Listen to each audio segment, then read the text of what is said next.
Chapter 13 At the Agency. When will we get to Indian Territory? Thad asked Scarponi. The people of Yellow Cloud's band were setting up camp, and it seemed to be on a more permanent basis than usual. Scarponi laughed. Oh, we are in Indian Territory since 3 suns. But where's Fort Still? Where's the agency? Thad wanted to know. My father and Yellow Cloud have gone to the agency to get flour and sugar and beef, Scarponi said. It is not far, maybe 2 hours. They will be back before the sun is gone. Thad's hopes fell.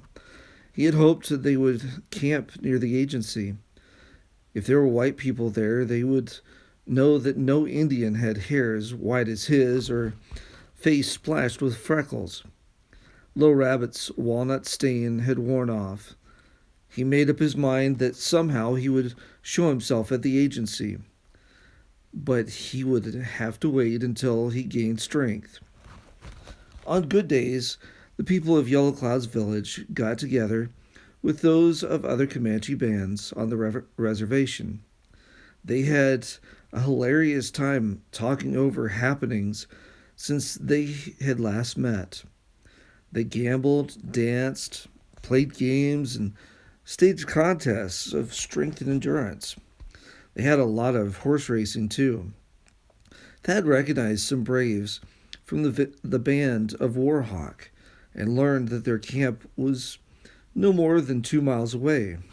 He resolved that he would see Miss Sally at the first opportunity. She always inspired him with hope and courage, and he felt greatly in need of both. He watched all the horses of the braves that came to their village to see if he could spot one with Conway Double Barrel brand. If there were any horses with that brand, he would know that the home corrals had been raided. There were a few good days of winter. Snow flew almost every day for weeks, and Thad could not venture out on his own. He coughed most of every night. His appetite was poor, and he had only enough strength to do a few small chores. Little Rabbit was not treating him like a girl anymore, but like a son. Signs of spring began to appear in March. Redbirds bustled about in the melting snow. Bluebirds began their calling, sweet and sad. Early wildflowers began to push up through the springing grass. One day 2 white men rode into the village and talked to Yellow Cloud. When he saw them, Thad started to walk out to where they might see him. Go to Blue Flower's lodge, Little Rabbit ordered sharply, and he knew he must obey. They stayed but a few moments. That night Thad heard Yellow Cloud talking to the village elders beside the fire. Those white men, he was saying, they come to ask if we are satisfied with what the agency does for us. One of the old men answered in grumbling tones, They give us beef and beans, flour and bacon, but we want our own hunting grounds back that these Long Knives took from us. Another laughed and said, Our hunting grounds are better than before the white settlers came. They raised beef for us and horses to trade to the Comancheros. Another said with a chuckle, Government feeds us in the winter, and we raid the ranches in summer. It is better for us this way. We no longer hunger in summer or in winter. These men at the agency, they are like children, one remarked. The others laughed, and he went on.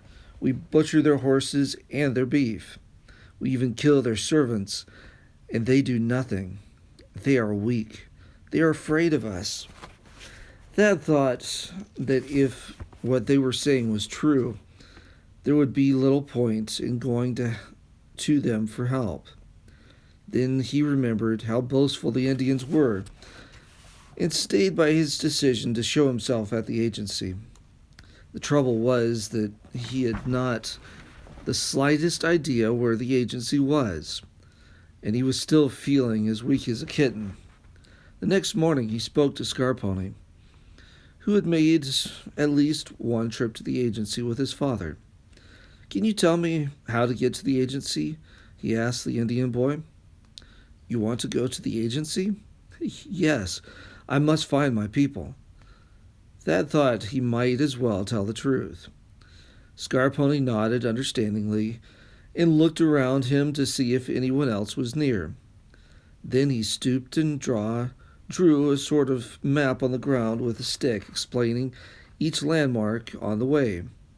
When Thad had memorized the map carefully, he erased it by dragging a twig with dry leaves across it. When Thad awoke the next morning, he crawled to the edge of the teepee and discovered that it was snowing again. Big flakes fell thick upon a landscape that was already white. He started out to follow Scarponi's directions, but he had gone only a little way when he knew that he would become hopelessly lost in the snow. So he crept back to his buffalo robe and waited for a better day. 2 days later, he was able to trudge away from the camp. He headed in the direction of Warhawk's village, hoping he might run across Miss Sally and talk to her. He wanted her cheerful comfort and hoped she might have an idea as to how he could present himself at the agency.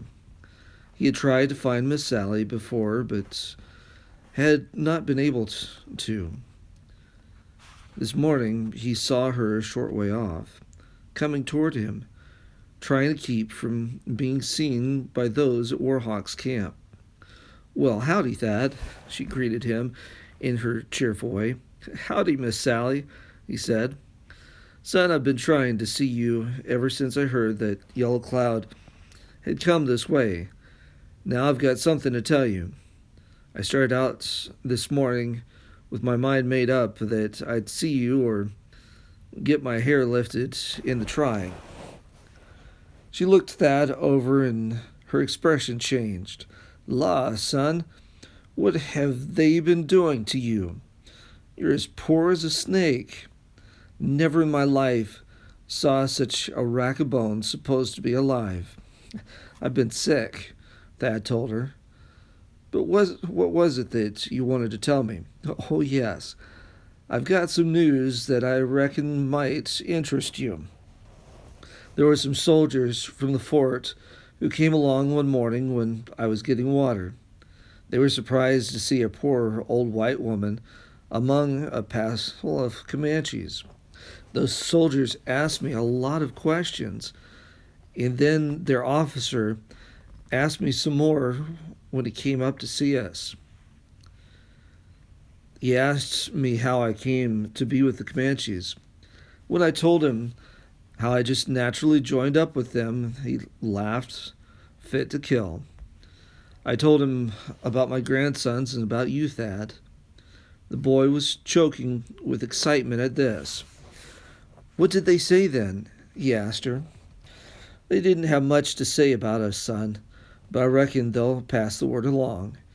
The main thing I wanted to tell you about is what the Takawas told me. There were 2 Takawa scouts with the soldiers. They said that in one of their villages there was a white girl. She had been with them for over a year. Some of their hunters found her wandering on the prairie half dead, and out of her mind too, I reckon. She was riding a black pony." "Little Bit and Melissa," Thad exclaimed. "Where is their village?"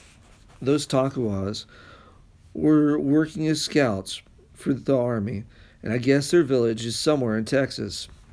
I couldn't make head or tail of what they were trying to tell me about the location. It wasn't their own village. They called the chief Willowbird, I believe. I don't understand Takawa talk too well. The officer said they'd try to find out more about it. Anyway, by this time the village is most likely moved from where it was." Several mornings later, Thad awoke to find Little Rabbit looking at him. There was something in her gaze that reminded him of the way his mother looked when she used to waken him in the morning, and it brought a warm feeling to his heart. He had felt sort of affectionate toward Little Rabbit before, especially when she sat with the other women, doing what she loved best, working designs and beads on bags of antelope hide or doeskin. At such times she reminded him of his own mother, who would sit on an afternoon crocheting, knitting, or making quilts with bright pieces of calico. Little Rabbit was holding something in her hand. Thad got to his feet. "Put them on," she said. It was a suit of fine buckskin, carefully made. It was fringed at the yoke and sleeve seams and heavily embroidered across the breast, at the wrists, and along the seams of the leggings. Thad was amazed. It was one of the most beautiful suits he had ever seen. "For me?" he said in surprise. "Put them on," she repeated. Thad dressed himself. The suit fit him quite well, though it was a little loose because he was so thin. Little Rabbit gave him a pair of moccasins.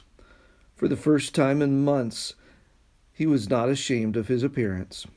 These were the dress clothes of a young brave.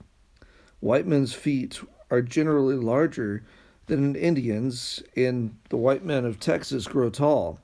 So he judged that these garments had belonged to someone older than himself. They were fancy feathers for a slave in an Indian camp, and he glowed with pride as he looked at Little Rabbit and tried to thank her. "You made these, Little Rabbit?" She nodded. "You made them for me?" "You wear. They are for you. One time belonged to my son, Eagle Wing. Now he need them no more." Thad's feelings were mixed. He was supposed to hate these people, at least he supposed he should. They were supposed to hate him too, for his people had killed some of theirs. Yet Little Rabbit had given him a suit that had belonged to a dearly loved son who had fought gallantly but had fallen before the guns of the Long Knives. As he tried to give her his thanks, he noticed a brightness in Little Rabbit's eyes. He was sure it was a glistening tear. He wondered how much of her grief was for her own son and how much for the white boy. "You go today," she said. "Yellow Cloud takes you to the agency. Go to your people." Thad could hardly believe she meant what she was saying. He ran to tell Scarponi. "They are very kind," he said. "They are sending me to my people." Scarponi smiled. "Yellow Cloud knows that the white soldiers know you are here. He knows they will come and find you and punish us. This way he will sell you and get money or blankets." Scarponi, turning serious eyes on the white boy, said, "My blackbird, I give her to you. If you find her, she is yours. I will never take her from you again." Sadness shone in the dark eyes, and Thad, too, felt grief at the parting. "Why do you do this for me, Scarponi?" he asked. "You are my friend," Scarponi said solemnly. "I wish I might see you again, but that cannot be."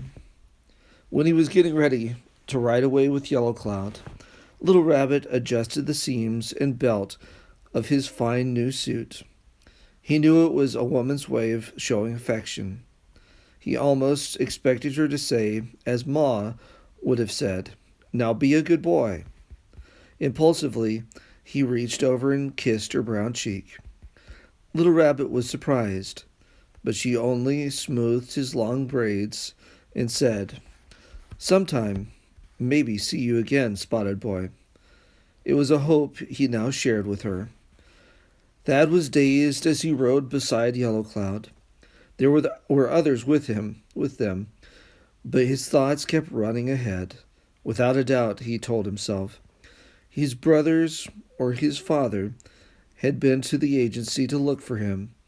even though the agency was more than 300 miles from home. Possibly they would be waiting for him there.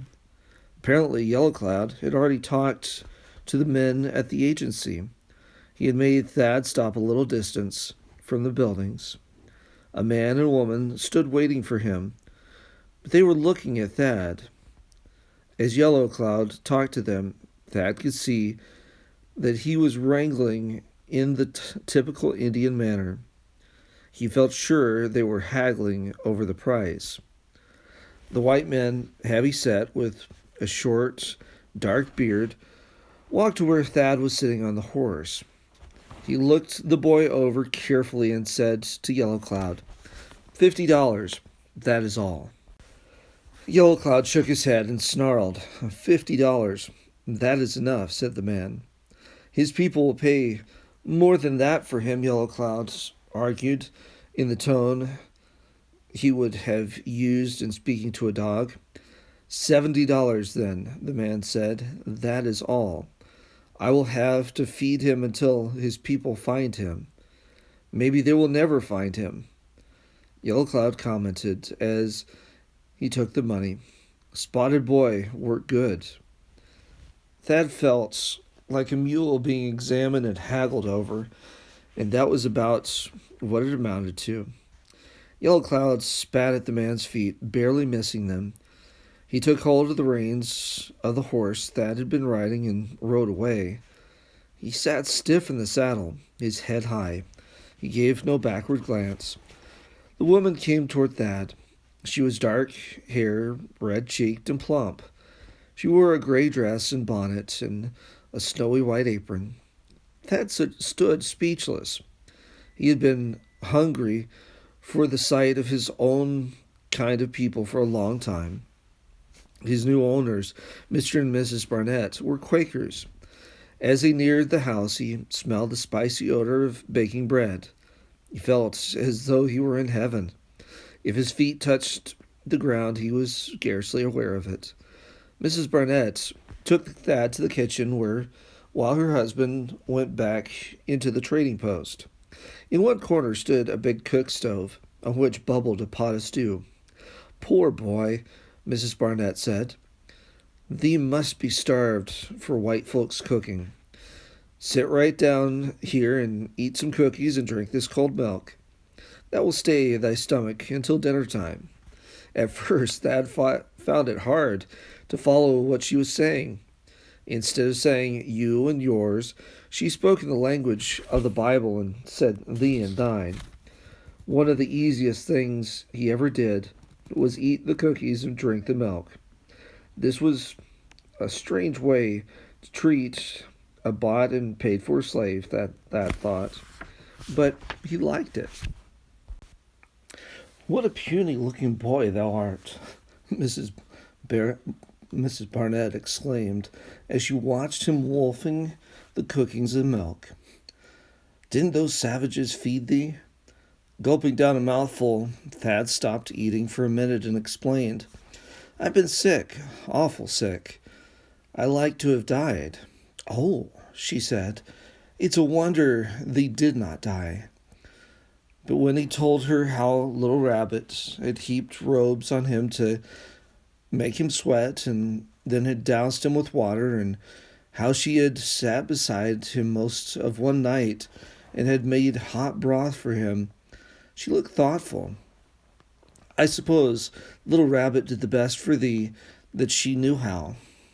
We came to this agency from Pennsylvania to help these savages learn how to live like Christians should. But sometimes it is almost more than we can bear, the way they sneer at us and steal our cattle. They have even murdered some of our helpers.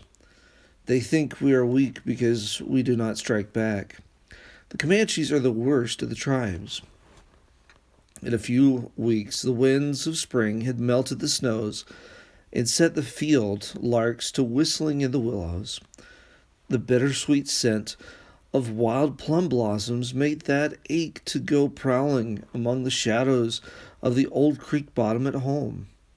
It was the first day of April. Mrs. Barnett told him. Thad recalled that he had had a birthday back in December. He was 14 years old. 14 years old. He strutted a little when he said it. Now he was almost a man. His legs were long and skinny. His hands and feet were big and bony, and put him in mind of when his dog, Whizzer, was a pup. Pa had looked at the pup's big, clumsy paws and said, "That pup will make a big dog, mark my words." And he was right. Whizzer grew to be as big as a calf. Thad spread his hands before Mrs. Barnett.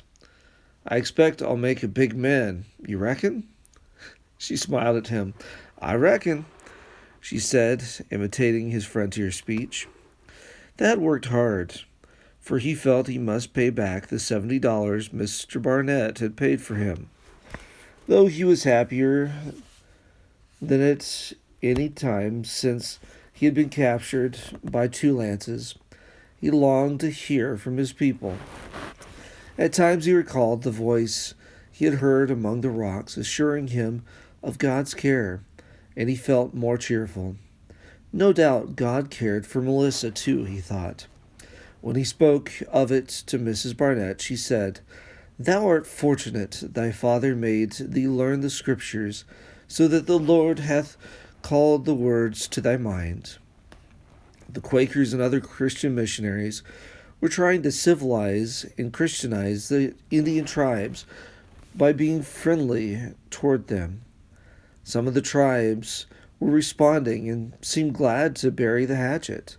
They sent their children to the mission schools so that they might learn messages from the books and leaves they talked. The Comanches, however, did not understand such a generous spirit. Not yet, anyway.